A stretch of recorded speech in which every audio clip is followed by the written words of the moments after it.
everyone, and welcome back to Borderlands 2, where everything is unimportant and the points don't matter. And in this part, we are helping Tiny Tina set up the world's most impressive improvised explosive. They are rabbits with nukes attached to them. Fluffy sexo pants, and this is badon oh Alright, so, now that I've actually gone through a decent portion of my own run-through of Borderlands 2, there are some definite criticisms of this game that I want to bring out.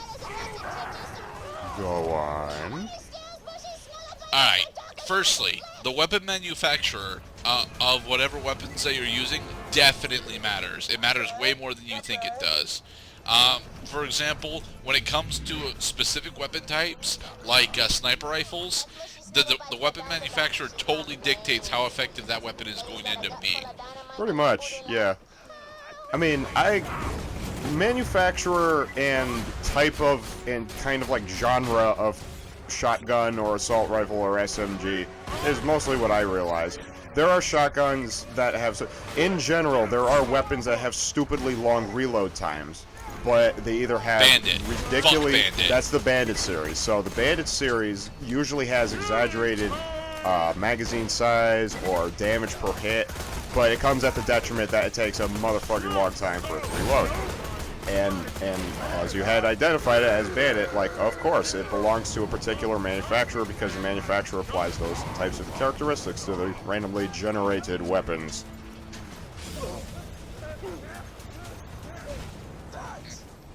Yeah. Oh now, yeah, Mordecai's still helping us out. Yeah, Mordecai, as long as you're in this area, until a specific event happens slightly later, Mordecai is going to provide slag bombs to pretty much all of the combat in this area, which is actually really nice because it gets to show off just how effective slag can actually be if you use it with in conjunction with other elements. But the big example that I want to bring up is the dull variants on sniper rifles.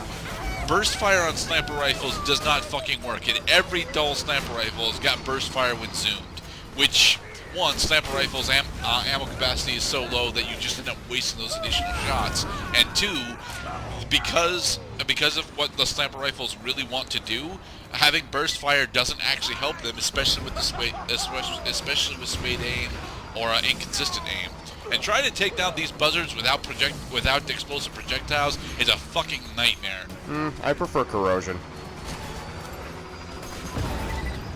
Well, yeah, they're armored vehicles. Corrosion works really well on armored stuff. But, and it also deals damage over time, so despite the fact that they're dodging, they will continue to get hurt. Yeah, but then but then of course you can apply that logic with a basic rocket launcher, where it doesn't matter how much HP they have. I'm doing 2,000 damage when I hit them, and the rockets actually travel relatively quickly. Okay, well let me tell you something about RPGs in this game, as I had discovered. They are the hydro pump of Borderlands. Yes, they deal ridiculously large amounts of damage. They're inaccurate and unreliable, however. I eventually gain an RPG that deals 11,000 damage, which is, would be amazing at this level, because it would basically be a one-hit kill on everything. But the higher levels, not only does it not kill a lot of enemies outright, it's rather effective on fleshy, squishy humans. They seem to be weak to RPGs. Armored units are relatively unaffected by it. And to top it all off, it has a high probability of missing.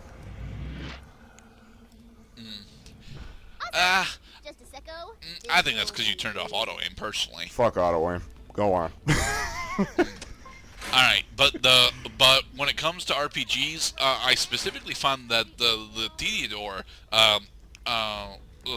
manufacturer makes really, really good RPGs, because although they have ridiculously small clip sizes, when you reload them, it's a fourth fucking rocket. Yeah, you got your reload for close range, and you have the actual gun for long range. Or you use it at mid-range like you're supposed to, because it's an RPG and not a sniper rifle. Right. Oh, and Tina won't actually start attaching the nukes to the rabbits unless you actually leave her garage. I like that detail. Take 'em. They're little damsels. Adorable, fluffy rabbits. It's us, Gerdette. It's Rocket Rabbits. Okay, but I'm the one on the right. It's okay. We're both going to explode. Yes. But you see, I get to explode off screen, so there. Aha. Got a very important tea party coming up, and my date is missing, and I am not going stag! Don't even suggest it! His name is Sir Reginald von Bartlesby, a local aristocrat and purveyor of the fine arts. I believe his mother has forbidden him from speaking with me. You will convince her to release him into my custody. We must emancipate Sir Reginald as quickly as possible, But first, we are going to actually do the story mission, which is to use Mordecai's reliable assistance to disable a Hyperion train that is carrying lots and lots of stuff, especially probably the vault key.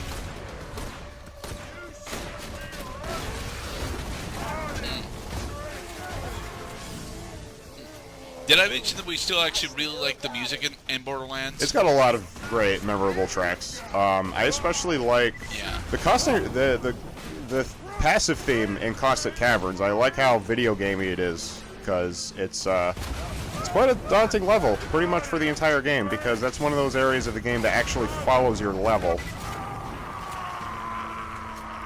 I did not like my trek through Constant Caverns. Nobody likes their trek through Constant Caverns, except that the passive music piece is pretty decent.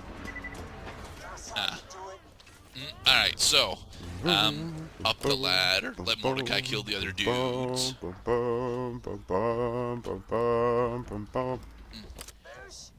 Just poke their bellies when you want me to set the explosives off. I gotta do it remotely. Cloud, past Cloud, it's just to the right. Alright, okay. Arm the Cloud. Arm the Gerdette. Prepare to launch. Snap, son. I hear the terrain coming. Counting down. 10. Okay, there they are. We are armed. We fired! I got bored. Now, drop the train.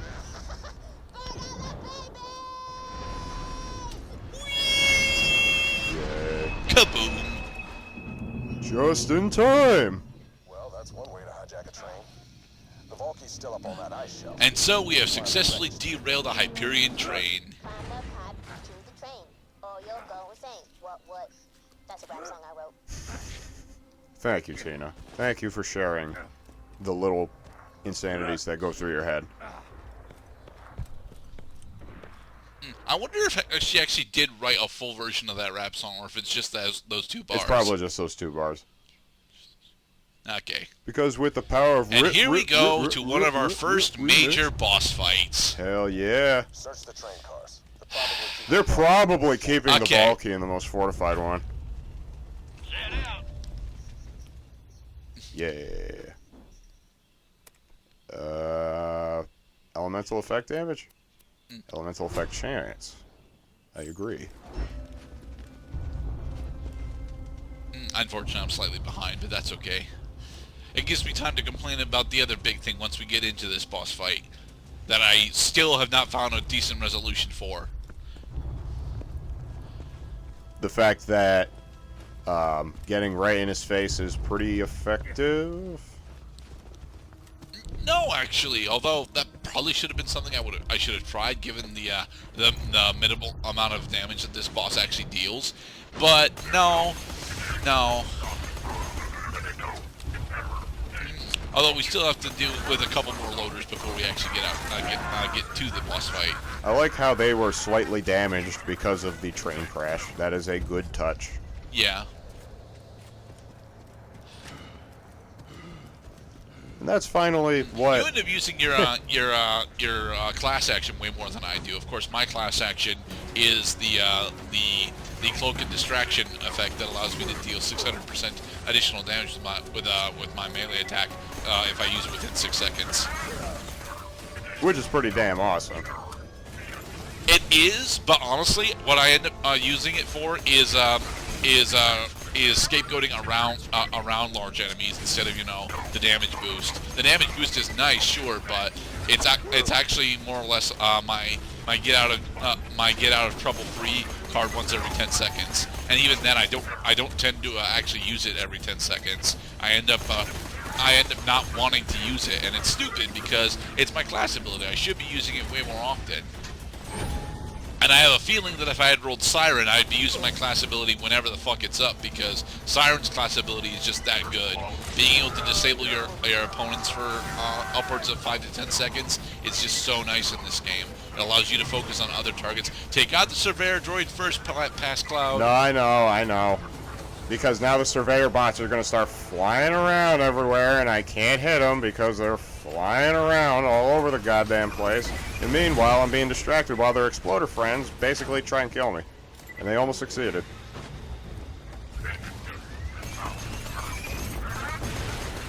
God, I hate those things. The explosive loaders are definitely an issue, but then you remember that you have a sprint button. And as long as you remember that you have a sprint button, you can trigger them off and then run away, and you can still get loot that way.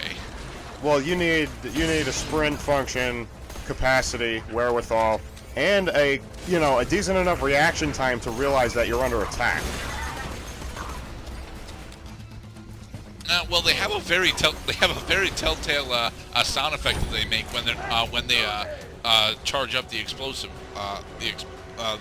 sequence. But what if you're aiming down a scope? The sound effect still plays. I know it still plays, but you're just so damn concentrated that you just ignore other data because you're trying to get the hit.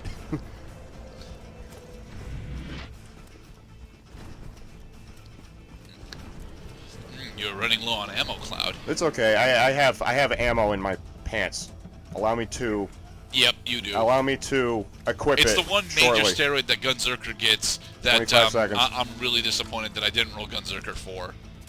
Well, wait, loot the chest also, first. well, let me loot the chest first. Let me just remind us all that I mostly picked Gunzerker because I knew it was the Berserker from the original Borderlands, and I love the Berserker. Brick is fucking awesome. I love Brick. And his rapid punching and his ability to regenerate health, which pass on to the Gunzerker mod in this game, allows us to deal with creatures like Wilhelm. Thank God I'm a level 16. Thanks for the foreshadowing, Angel. And yes, this is Wilhelm, our first actual boss. Now, Wilhelm, honestly, is actually a really goddamn easy boss. Just take down the Surveyors each time that they spawn in, and you do have enough ammo to do that, I promise.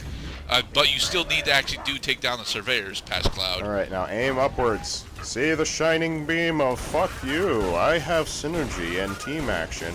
If I had other people playing Xbox 360, I'd have team in for a fight! Yes, those things. Destroy oh my God. them, please. You're just gonna shotgun his limbs off, aren't you? No, I mean you can't. Because as a you robotic can't really. unit, all of his joints count as critical hit spots. I don't. Can you dismember Wilhelm? You can't dismember Wilhelm, but his joints are still labeled as critical hit spots due to his robotic nature. And that's not how I ended up taking out Wilhelm. I ended up taking out Wilhelm using the sniper rifle. And God damn it, you like breezed through this boss, and it took me 7 attempts. It's my shot. Set. Okay. Yeah. Now, although it's partially because you have a corrosive shotgun, and I did not have any major corrosive weapons aside from the SMG that I was running, which wasn't really enough. Anyway, my big issue, it's not with this fight, actually, because this fight is actually really damn easy. Wilhelm, dude, that's a power loader. You can't actually shoot it while it's spinning. So just wait until he starts meleeing, and then he goes down. Yeah. Okay, but Wilhelm. Wilhelm is a super easy boss because although he actually has really powerful, nice relic. Although he has really powerful range attacks, a majority of the time, if you're in mid or short range, he has absolutely pitiful melee attacks, which is exactly the opposite of how it's supposed to be when it comes to the Borderlands gameplay loop. They're supposed to have stupidly powerful melee attacks and kind of middling projectile attacks. Wilhelm subverts this, so being up close to him is actually a really viable strategy. The problem that I had for this is that, well, although I was able to do that given my class of Assassin/Zero, I didn't really have any good weapons for it at the time, so I ended up trying to fight at mid-range a lot, and that meant that I was out of ammo, like, for the entirety of the fight. And that's why I ended up doing this fight like 7 times, and I will continue my rant in the next part. Ouch.